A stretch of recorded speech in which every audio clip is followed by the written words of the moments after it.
नमस्कार, मैं विशु राय। आप देख रहे हैं इंडिया क्राइम दस्तक। साथियों, आज एक ऐसी खबर के साथ आया हूं जो आपको झकझोर के रखती है। ऐसा आपके साथ भी होता होगा और हुआ भी होगा। मैं बात कर रहा हूं उत्तर प्रदेश लखनऊ की। लखनऊ में के मेदांता हॉस्पिटल की, जो कि बहुत ही नामी गामी हॉस्पिटल है। और लखनऊ ही नहीं, बहुत ही शहरों में बहुत ही ऐसे हॉस्पिटल हैं जहां पर ऐसी घटनाएं देखने और सुनने को मिलती हैं। साथियों, 23 मई 2024 कोई एक व्यक्ति जिसका नाम रहता है मोहन स्वरूप भारद्वाज, उम्र 45 साल रहती है। 23 तारीख को शाम को चक्कर खाकर गिरता है और परेशान हो जाता है। अब वो छटपटाने लगता है, चिल्लाने लगता है। अब उधर उसकी पत्नी घर में काम कर रही थी। जब बाहर निकल कर आती है, देखती है उसका पति छटपटा रहा है, नीचे गिरा है, तो वो चीखने चिल्लाने लगती है। और अभी तभी उसका भाई अपने भाई की तड़प को सुनकर दौड़ कर आता है। अपने भाई को लेकर, भारद्वाज को लेकर, उसकी पत्नी और उसके भाई दोनों ही पहुंचते हैं मेदांता के हॉस्पिटल में। वहां उसे एडमिट किया जाता है। उसकी हालत बेहद खराब लग रही थी, वो छटपटा रहा था। अब वहां एडमिट किया जाता है और वहां जो डॉक्टरों की टीम रहती है, डॉक्टर महिम, डॉक्टर अवनीश, फौरन ही उस व्यक्ति का एंजियोग्राफी करते हैं और भी अन्य जांच करते हैं। जांच करने के बाद वह बताते हैं कि मोहन स्वरूप भारद्वाज का वाल्व बदलना पड़ेगा और इसमें करीब 8 लाख रुपए का खर्च आएगा। अब जैसे ही 8 लाख की बात परिवार सुनता है, वो हैरान परेशान होने लगता है।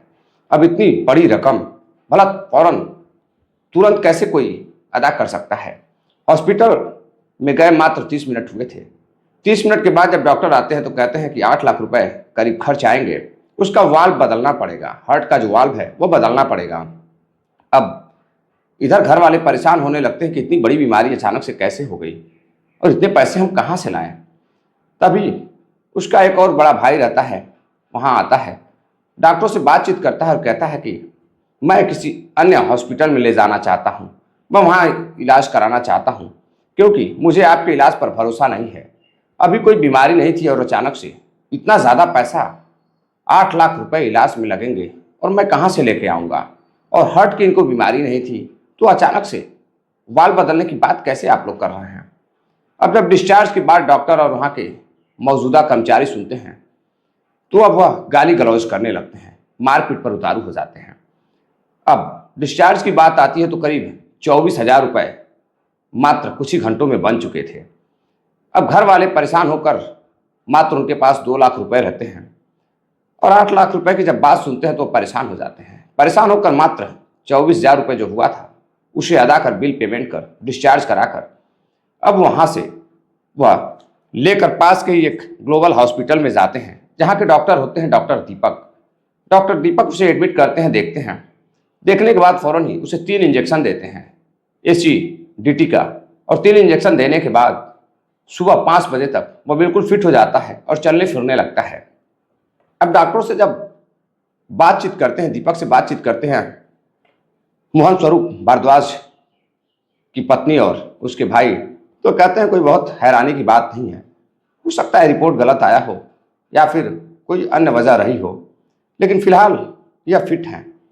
अब जब यह मामला सुनते हैं परिवार वाले तो हंगामा करने लगते हैं। हंगामा करते हुए वह मीडिया के पास जाते हैं, मीडिया को सारी बात बताते हैं और 25 मई 2024 को योगी जी को एक पत्र लिखा जाता है, जिसमें बताया जाता है कि जिस इलाज के लिए मेदांता हॉस्पिटल के डॉक्टर 8 लाख रुपए मांग रहे थे, जिस मरीज के इलाज के लिए, उस मरीज का इलाज पास के ग्लोबल हॉस्पिटल में मात्र 125 रुपए में हो गया। और उस पत्र को योगी जी को भेज दिया जाता है। तो साथियों, अक्सर कर हॉस्पिटल में ऐसी घटनाएं होती रहती हैं। अब वहीं मेदांता हॉस्पिटल का कहना है कि परिजन मनगढ़ंत कहानी बना रहे हैं और हमें झूठे केस में फंसाने की कोशिश कर रहे हैं। साथियों, मैं आपको बताता चलूं कि उसी मेदांता हॉस्पिटल में सुभाषपा के अध्यक्ष ओम प्रकाश राजभर की माताजी भी कुछ दिनों पहले एडमिट थी और करीब 1 से 2 दिनों तक एडमिट थी और 4.5 लाख रुपए करीब बजट बना दिया गया था, बिल बना दिया गया था। और इसको सुनकर ओम प्रकाश राजभर ने भी कई टिप्पणी की थी और ये कहा था कि मेदांता हॉस्पिटल में लूट मची हुई है, खसोट मची हुई है। खैर, अब हकीकत क्या है यह तो ओम प्रकाश राजभर ही जानते हैं, उनका परिवार ही जानता है। फिलहाल जांच जारी है।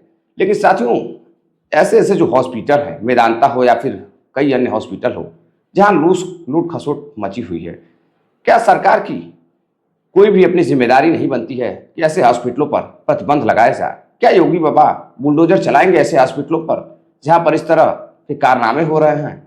क्या सरकार को देख रेख नहीं करनी चाहिए? जनता एक तो महंगाई बेरोजगारी से अलग परेशान है और ऊपर से इतने पैसे हॉस्पिटल वाले मांगते हैं कि लोग वहन भी नहीं कर पाते हैं। तो साथियों, ये थी आज की पूरी घटना। मिलते हैं एक और किसी नई खबर के साथ। तब तक के लिए आप अपना ख्याल रखिए, अपने परिवार का ख्याल रखिए और ऐसे हॉस्पिटलों में जाने से पहले पैसे की व्यवस्था जरूर कर लें, क्योंकि बड़े हॉस्पिटलों में बड़े अच्छे पैसे खर्च होते हैं। तो साथियों, चैनल को सब्सक्राइब करिए, वीडियो को लाइक करिए, शेयर करिए, अपना प्यार दीजिए, सपोर्ट दीजिए। अक्सर इस चैनल पर अब मैं आपको देश विदेश की, आपके राज्य की, आपके क्षेत्र की, आपके ज़िले की नई नई खबरें जो आपको कुछ सीख देगी, जिससे आपको सीख लेनी चाहिए, सबक लेनी चाहिए, हर वो खबर मैं आपके लिए लेकर आऊँगा। तो साथियों, अपना प्यार दीजिए। नमस्कार।